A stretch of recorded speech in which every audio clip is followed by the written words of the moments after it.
Ya te encuentras en sintonía, un espacio de ADM Apiava, el experto en nutrición animal donde la experiencia y la ciencia de la nutrición se unen para dar forma a nuevas conversaciones con propósito. Te invitamos a explorar con nosotros lo que mueve a la producción animal moderna, las anécdotas, los retos y la búsqueda constante por hacerlo mejor cada día. ¿Qué tal, estimado auditorio? Buenos días. Estamos nuevamente con ustedes el día de hoy, dando continuidad a nuestro primer episodio de Sintonía Pecuarios ADM, y con un tema muy relevante, muy importante para la producción de leche, y pues con nuestro invitado especial, con el ingeniero Óscar Martínez Aispuro, nuestro director de la orquesta en nutrición en pecuarios. Inge, buen día, bienvenido. Aquí estamos nuevamente. ¿Qué tal, Florentino? Buen día. Pues sí, hoy nos toca volver a retomar el tema que la vez pasada comentamos. Agradecer a la gente que se dio el tiempo ¿cómo se llama? De revisar lo que platicamos la vez pasada. Y también pedirles que si es posible nos hagan favor de compartir sus comentarios. Son temas bastante polémicos, donde de repente hay diferentes puntos de vista, hay opiniones. Entonces sería interesante conocer cómo vieron lo que platicamos, qué experiencias tienen ellos, eh, y poder enriquecer un poquito más la conversación.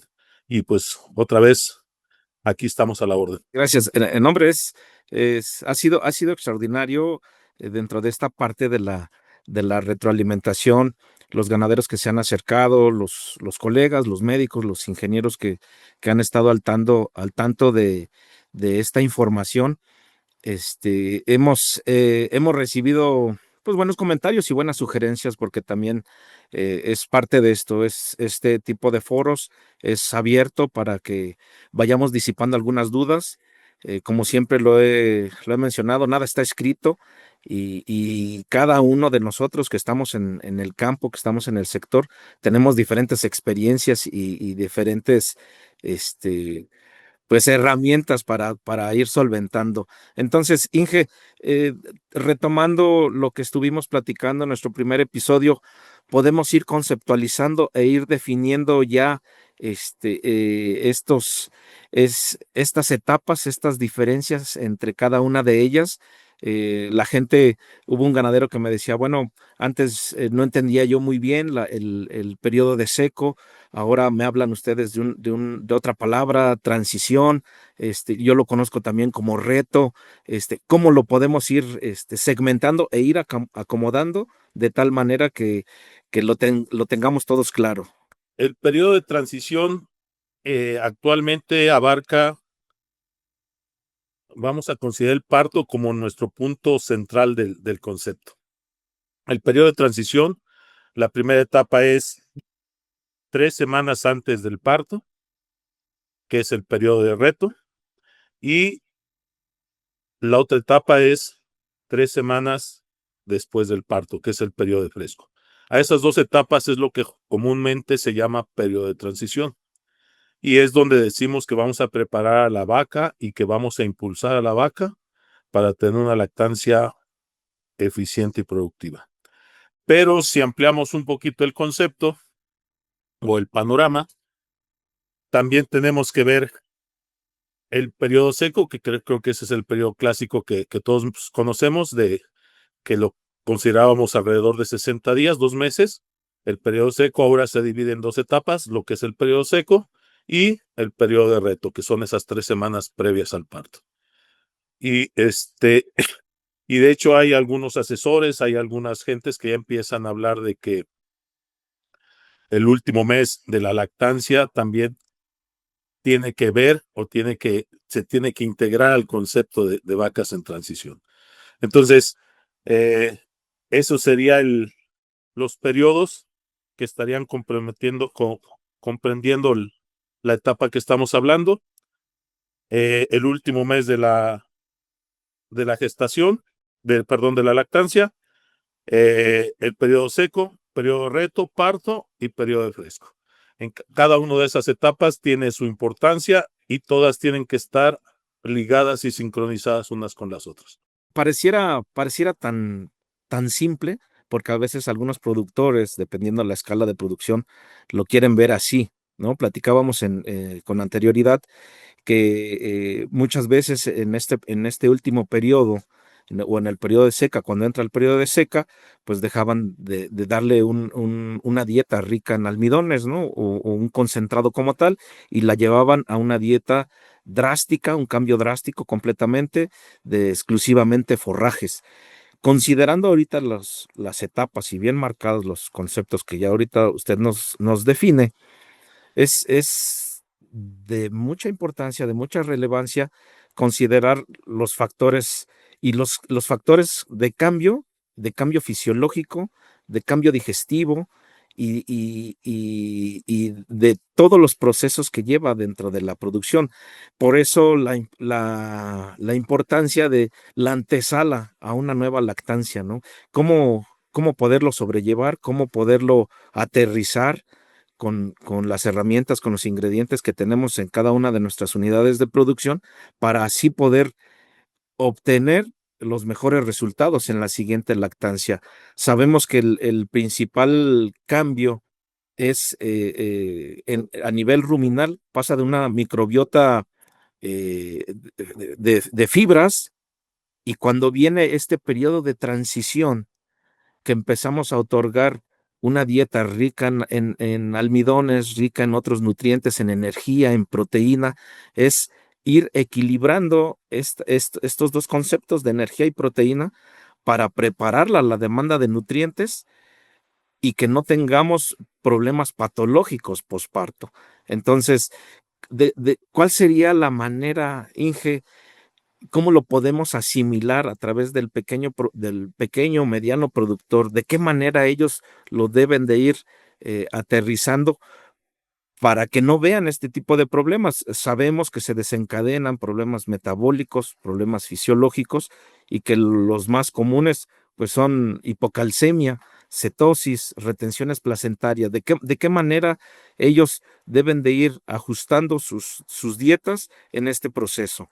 Creo que ese es uno de los puntos, bueno, todo es importante, pero si nosotros consideramos que hoy una vaca la tenemos próxima a secar, comiendo la dieta digamos, de baja producción, y la próxima semana va a estar consumiendo la dieta de secas, y dentro de un mes va a estar consumiendo la dieta de reto, y después 3 semanas más adelante va a estar consumiendo la dieta de frescas, y 3 semanas más adelante la dieta de altas. Entonces, estamos hablando de 5 etapas que ocurren en menos de 3 meses. Entonces, es muy, muy importante el que todas esas etapas tengan sus diferencias, pero que estén sincronizadas unas con otras. Hay un concepto, bueno, no es un concepto, está investigado y está demostrado. Cuando se hacen estudios de la microflora ruminal, se dice que en forma promedio, cuando yo quito un ingrediente de la dieta del ganado, los microorganismos que estaban acostumbrados a aprovechar o a digerir ese ingrediente, en 3-4 días, si yo quité la dieta la dieta del animal, ese ingrediente, en 3-4 días, esa microflora desaparece. Sí, sí, correcto. Y ahí viene la parte complicada.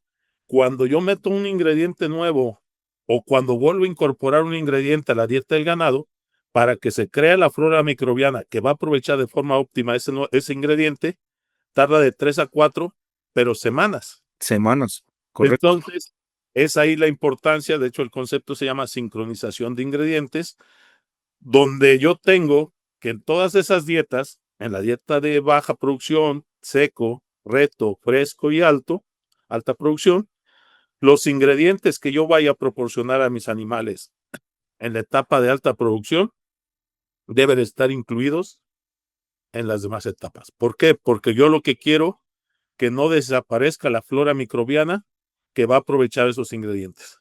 No quiero, hay una costumbre por ahí, de repente quitamos la alfalfa por algunas situaciones la quitamos del periodo de seco y reto, y al momento que pare la vaca le ofrecemos 3, 4, 5 kilos de heno de alfalfa, que la vaca por supuesto que los va a comer porque la alfalfa es muy palatable. Desgraciadamente, durante 3, 4 semanas esa alfalfa no va a estar siendo aprovechada de forma óptima. Entonces hay una pérdida muy fuerte. ¿Por qué? Porque el ganadero gastó en esa alfalfa, en ese heno de alfalfa, la vaca lo comió, no lo aprovechó y le quedamos a deber esos nutrientes que esos 4 o 5 kilos de heno de alfalfa tendrían que haber estado proporcionando a la vaca. Entonces, ahí es donde el sincronizar los ingredientes durante todas esas etapas es muy importante.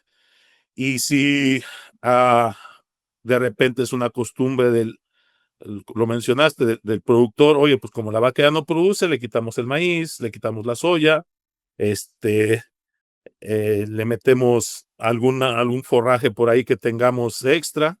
Entonces lo único que estamos haciendo es desequilibrar el trabajo y la eficiencia del rumen, que es parte vital de que nuestra vaca pueda despegar bien y no presente problemas metabólicos alrededor del parto. Sí, sí, correcto. Justo lo ha mencionado de manera puntual. Ese, ese no periodo de adaptación, del no tenerlo, es el que nos va a impactar, es el que nos va a dar la alta producción o la baja producción. Justo son 3 a 4 semanas para que esta microbiota nuevamente se reactive, vuelva a poblar para que digieran y asimilen los nuevos ingredientes. Si no la tenemos, difícilmente vamos a lograr el objetivo. Inge, ¿qué hacer cuando no tenemos los forrajes de manera constante? Porque sabemos todas las unidades de producción se manejan distinto, pero aquí entra un poquito de lo que vemos en campo, algunos tabús, si lo podemos mencionar de esa manera, con los forrajes. ¿Damos, no damos alfalfa por este porcentaje de calcio que lleva? ¿Damos, no damos avena, triticale? ¿Cómo lo podemos nosotros aterrizar en campo bajo su experiencia? Bueno, primero hoy sí que quiero abordar la pregunta en dos partes. Primero, ¿cómo administro mis forrajes? Sí tenemos, considerando que nuestro principal mecanismo de producción cuando hablamos de rumiantes es el rumen, y lo primero que tenemos que hacer es hacer que ese rumen trabaje bien y darle las condiciones para que trabaje bien. Yo tengo que definir qué forrajes sí tengo para producción de leche. Entonces tengo que ver mis inventarios, tengo que ver mis proveedores, cómo lo están haciendo. La cosa que yo tengo que garantizar que para mis vacas que están en el proceso de producción de leche, ya sea en el momento de la ordeña o están en el periodo de seco y reto, tener los forrajes disponibles. Si de repente yo tengo avena, pero tengo poca avena, o tengo triticali, o tengo algún otro forraje, pero no me alcanza para darle a todas las vacas de producción, entonces ese forraje mejor lo enfoco a mi etapa de recría. Claro. Pero finalmente, recordar mucho, los ingredientes que yo use en las vacas en producción tienen que estar todos disponibles y presentes en la dieta en todas las etapas, buscando esa eficiencia de rumen. Entonces, lo que yo tendría que hacer es ver qué forrajes sí me alcanzan para mis vacas en producción y los que no tenga de forma constante o de forma abundante, pues los manejo en mi etapa de crianza de reemplazos, buscando también ahí tener un orden. Ahorita no es el momento, pero sí pudiéramos hacerlo. Entonces, esa es una. La otra, hay ingredientes como los que comentaste, la alfalfa, la avena, el triticali, que muchas veces se recomienda no dar a las vacas en el periodo de seco y reto por el contenido de calcio, y que si nosotros lo damos en cantidades abundantes nos puede causar problemas de vacas caídas o fiebres de leche. Entonces, pero ahí es donde ya empieza a entrar los aditivos, las herramientas que tenemos disponibles a la mano, ¿no? que en este caso, cuando nosotros utilizamos sales aniónicas, que lo que buscamos es mantener activo el metabolismo del calcio en las vacas que están en el periodo, o reactivar el metabolismo del calcio en las vacas que están en el periodo de reto. De hecho, para usar sales aniónicas es necesario usar niveles de calcio más altos que los que yo venía en reto, que los que venía usando en ¿cómo se llama? En seco. ¿Por qué? Porque estoy reactivando y no quiero que tampoco a la hora de reactivar empiece yo a causar un problema de falta de calcio. Entonces, el usar esos ingredientes sí se puede, sí los tengo que reducir. ¿A qué me refiero con reducir? Medio kilo de alfalfa, medio kilo de avena. Correcto. ¿Por qué? Porque tengo que tener ese aporte de calcio porque estoy usando sales aniónicas. Estoy restableciendo o acelerando el metabolismo del calcio. Y por la otra parte, estoy cuidando la parte de la sincronización de ingredientes para la flora microbiana del cubo. Entonces, sí lo podemos utilizar. Lo que sí tenemos que hacer es una reducción considerable para que no nos afecte, ¿no? Que realmente sean ingredientes que nos sigan aportando nutrición y beneficios para preparar a la vaca al momento del parto y empezar la lactancia. Y tener bien en cuenta que en la última semana antes del parto se reduce también el consumo de materia seca, Inge. Y si consideramos la adición de estos aditivos, de las sales aniónicas, que si no está bien formulada o integrada este ingrediente a la ración total, podemos generar una palatabilidad no tan deseable y se nos va a caer más el consumo de materia seca, y es ahí también donde la demanda de energía y de nutrientes debe de ir superior a lo que ya viene, ¿no? A lo que ya se tenía para lo que viene. Entonces, extraordinario, sí, me parece muy buen punto el tema de ir midiendo, de ir valorando, de ir racionando estos ingredientes para no dejar de darlos, para que tengamos siempre una población activa de cada uno de estos ingredientes, de estas células dentro del rumen, y poder ir en sintonía como lo es nuestro programa. De hecho, sí, ahí algo importante, tocaste un punto de las sales aniónicas son una herramienta y como toda herramienta tiene su aplicación hasta donde sí y hasta donde no. En lo personal, yo las sales aniónicas, la inclusión la pongo hasta donde no me afecte consumo. Porque cuando yo empiezo a incrementar más el consumo de sales aniónicas buscando bajar más el pH urinario, puedo llegar a niveles donde empiezo a afectar el consumo de la vaca. ¿Por qué? Porque las sales aniónicas no son tan palatables. Entonces, creo que cuando el nivel de sales aniónicas que yo utilizo en mi alimentación de mis vacas en reto ya me quiere empezar a afectar el consumo, ahí me tengo que detener y regresarme un poquito. ¿Por qué? Porque, como tú lo dijiste, el último tercio de la gestación, el seco y el periodo de reto, la demanda de nutrientes, tanto para la vaca como para la cría, son importantes, buscando lactancias altas, ¿no? Excelente, Inge. Inge, otro tema importante. Sal común, ¿la usamos o no la usamos? Que también ha sido parte de lo que hemos visto en este trayecto.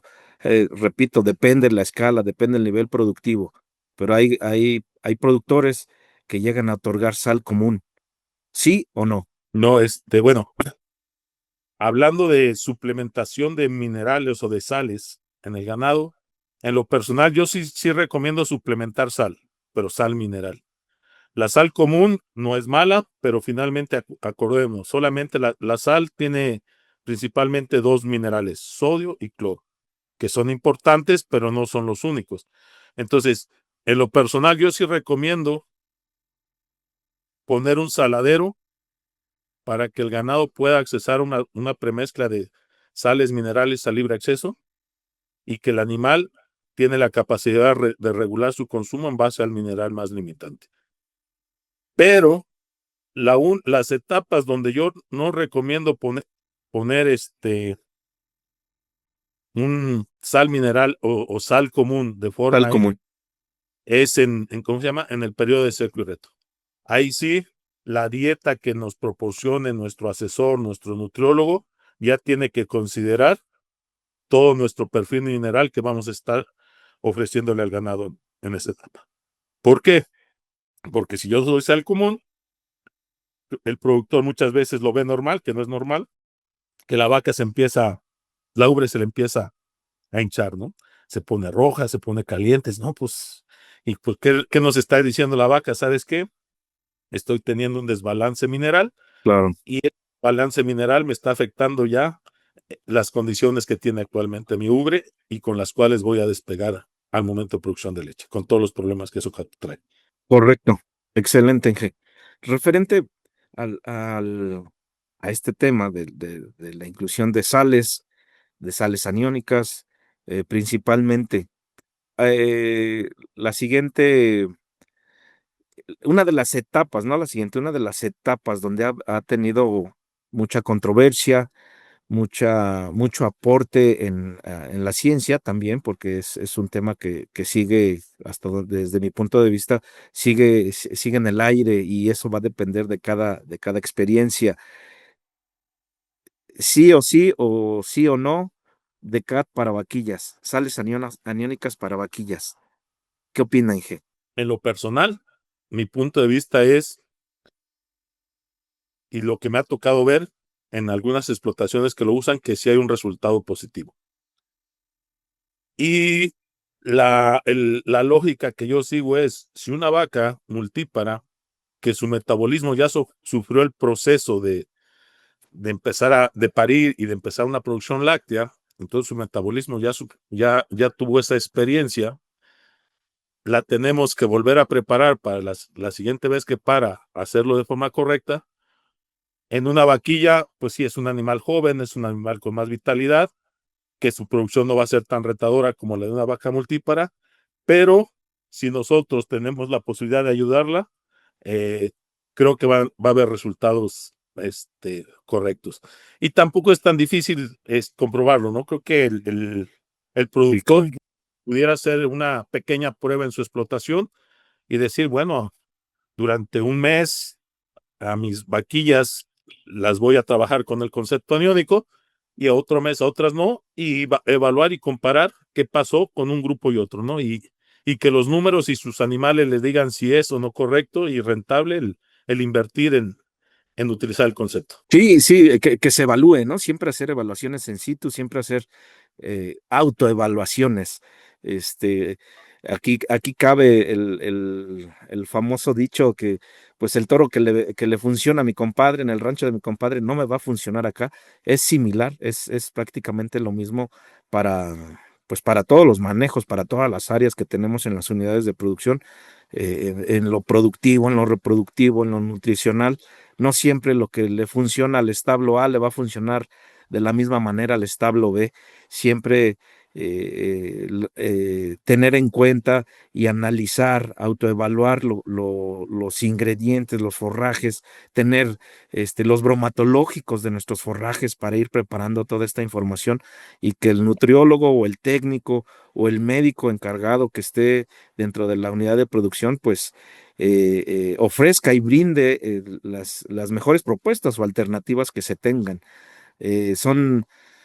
Son temas y conceptos completamente de choque, yo lo diría así, de discusión, porque no a todos les agrada, ¿no? Mucha gente dice, no, pues el desgaste de la vaquilla no es el mismo, ¿no? Que una multípara, no requiere, ¿no? O sea, no hay necesidad de proveer, pero como bien lo ha comentado, hay unidades de producción que llevan su programa nutricional desde las vaquillas, desde las que van a entrar al primer parto y con buenos resultados. Tan es así que pues lo que se busca es que en los primeros 30, 40, 50 días postparto, pues la producción de leche sea superior al menos de 22 litros, dependiendo la unidad de producción, pero ir buscando esa parte, 22, 24, 26, 28, el establo que tuvimos la fortuna de visitar, Inge, hace un par de años ya, importante el establo y que era fantástico ver vaquillas de primer parto con producciones de 38 litros a 30, 32, 36 días. Dices, wow, habla de un manejo excepcional, puntual, y habla de que van dividiendo y tienen un trabajo, una agenda bien realizada, bien elaborada, de tal manera que vean esos resultados, ¿no? Entonces, repito, es un tema controversial, pero coincido con esa parte de que cada productor pueda ir haciendo estas mediciones en sus propios corrales. ¿Mm? Y pues no dejar de atrás la libretita, ¿no? Los puntos básicos, ¿no? La condición corporal, Inge, por ejemplo. Bueno, ese es uno de los. Creo que hay dos puntos. Uno, lo tocabas, tener información actualizada de la calidad de los forrajes y sobre todo de los hilos. Desgraciadamente hay muchas explotaciones que a las vacas en el periodo de seco y reto ofrecen los hilos más malos. Sí. O hay gente que de repente quita los otros forrajes y tiene mucho silo y solamente ofrece silo a las vacas en el periodo de seco y reto. Entonces, de hecho, ese es uno de los puntos muy importantes. En la condición corporal que yo sé que a mi vaca, el reto es que en esa misma condición corporal mi vaca llegue al momento del parto. Si mi vaca, yo la sequé en una condición de 3.5 y mi vaca para en 3.75, ya no es tan bueno. Sería peor si la sequé en 3.5 y para en 4, ¿ah? Sí, Pero súper, súper peor. súper. Pero, pero entonces, si mi vaca no debe, el reto es que en la condición corporal que yo seco a mi vaca, en esa condición corporal debe parir. ¿Por qué? Porque si mi vaca está ganando peso durante el periodo de seco y reto, el metabolismo está depositando grasa. Sí. Pare mi vaca y de un día para otro le quiero cambiar la señal a mi metabolismo o al metabolismo de la vaca, y es donde empezamos a tener muchos problemas. El que mi vaca, entonces, el que gane peso es malo, el que pierda peso después del momento de secado al momento del parto, pues también es malo. ¿Por qué? Porque tengo una vaca que al momento de parir ya tiene una septosis subclínica, ¿no? Está en un estado nutricional negativo. A lo mejor no es tan grave, pero tampoco es lo correcto. Entonces, sí es muy importante evaluar mi condición corporal al momento del secado, evaluar al momento que entra reto y evaluar mi condición corporal al momento de parir. Por eso hace rato yo mencionaba que mucha gente ya empieza a preparar a la vaca para su siguiente lactancia desde los corrales de las vacas próximas a secar. ¿Por qué? Si yo tengo vacas que tienen una condición corporal alta, no es lo ideal, pero es lo menos peor. Esas vacas, hago un grupo de vacas de condición corporal alta y las reto para que bajen un poco su condición. ¿Para qué? Para que al momento del secado yo buscar mantener esa condición. O a la inversa, ¿no? Puedo tener un grupo de vacas que voy a secar con condición corporal un poco baja. Es el momento también menos peor de poder recuperar un poco para que al momento del secado estén en la condición corporal un poquito más adecuada para cuando llegue su momento de parto. Después del parto, una vaca que tiene el potencial genético y si nosotros hicimos bien las cosas, la vaca va a empezar a producir leche, pero sabemos que va a empezar a perder condición corporal. Lo que sí es muy importante que esa pérdida de condición corporal sea ordenada. Me ha tocado ir a muchas explotaciones donde tú entras y ves el corral de las vacas secas, traen condición de 3.5, ves a las vacas en reto, ya casi andan en 3.8 o 4, y te vas al corral de frescos y las vacas andan en 3. Entonces, en un periodo muy corto de tiempo, traes unos bandazos de condición corporal, ¿no? Entonces, Sí, pues todo, mucha variación. Cetosis y todo, bueno, nos indica un montón de problemas, cetosis, problemas digestivos y que Acidosis, acidosis, acidosis en los primeros días posparto, sí. nos va a afectar producción de leche, nos va a afectar salud, nos va a afectar vida reproductiva y nos va a afectar los ingresos del productor. Sí, correcto. Pues, Inge, estamos llegando a la parte final de este tema súper importante, súper relevante en el área de la producción de leche. Hoy nos damos cuenta que el periodo preparto o de transición ocupa un lugar estratégico siempre en el esquema productivo del establo, del establo lechero, ¿no? Es de suma importancia este tipo de relación de la nutrición, del manejo, de todo lo que influye e incluye a llevar a una optimización de mejora en litros. Siempre cuando ganamos medio litro o un litro, wow, nos sentimos del otro lado. Y cuando vemos que no hay problemas metabólicos, cuando vemos que la ingesta de materia seca se va llevando de manera coordinada o no coordinada, de manera puntual, yo creo que esa es la palabra, y eso lo vemos en la lectura de comederos, pues es cuando nos damos cuenta si podemos ir ajustando las raciones, ir formulando o reformulando de acuerdo a lo que nosotros vamos viendo, porque muchas veces, que también sucede, nos dejamos llevar por las sugerencias de la tabla nutricional, pero dejamos a un lado lo que sucede en el comedero. Entonces, pues todo es importante. Ahí el tema de manejo de comedero, bueno, es que todo es importante exactamente. Igual una mala costumbre, un mal hábito es que los corrales de vacas secas y retos solamente se sirve una vez al día, ¿no? Siendo que son corrales muy vivos. ¿Muy vivos en qué sentido? Constantemente entran y salen animales. Entonces, si yo es un corral donde constantemente entran y salen animales, eh, ¿cómo puedo hacer para ajustar el consumo de materia seca diariamente? Entonces, pues sí, creo que mínimamente se tiene que servir 2 veces al día en los corrales de vacas secas y reto. Hace rato mencionaste un establo que nos tocó visitar en la zona de los Altos, con vaquillas, hablaste de vaquillas que al mes estaban arriba de 32, 33 litros de leche y los animales se veían excelentes. Pero ese parte del manejo o parte del ajuste que hicieron en ese establo para dar ese brinco a esos resultados fue que los corrales que primero se leen comederos son los corrales de seco y reto.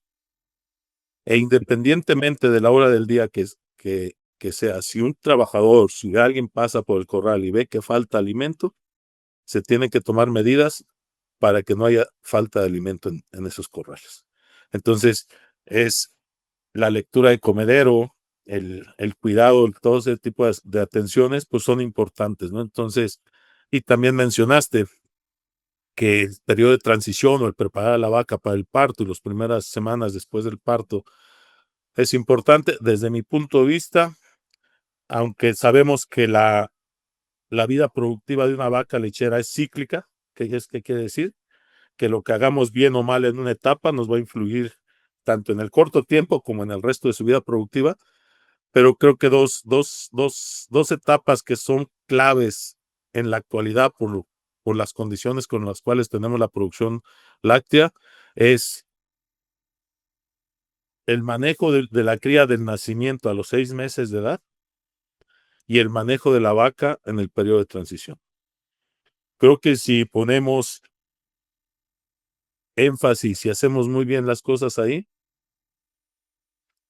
hacemos unos cimientos bastante sólidos para la producción de leche. Entonces, sí es algo que es importante que el productor lo analice y, y pues nosotros estamos a la orden, al igual que muchos otros asesores, estamos a la orden de poder apoyarlos y subirnos a su barco de de cómo mejorar su producción. Sí, sí, claro, completamente de acuerdo. Pues, estimado auditorio, estamos llegando a la parte final de nuestro podcast. Repito, es un tema súper enriquecedor, muy extenso, pero pues quedamos a la orden. Recuerden que somos ADM, Nutrición Animal, y pues estamos a sus órdenes. Tengan un excelente día. Inge, gracias por sus comentarios, gracias por sus aportaciones. Seguimos a la orden. No, pues también agradecer al auditorio y también los vuelvo a invitar, háganos sus comentarios, entablemos una discusión de por qué sí o por qué no lo que comentamos tiene una aplicación en las explotaciones lecheras del país. Gracias. Excelente. Hasta luego. Saludos. Te esperamos en el próximo programa, para mantenernos en sintonía y seguir contribuyendo al desarrollo de la nutrición animal desde nuestra esencia en ADM, liberar el poder de la naturaleza para enriquecer la calidad de vida.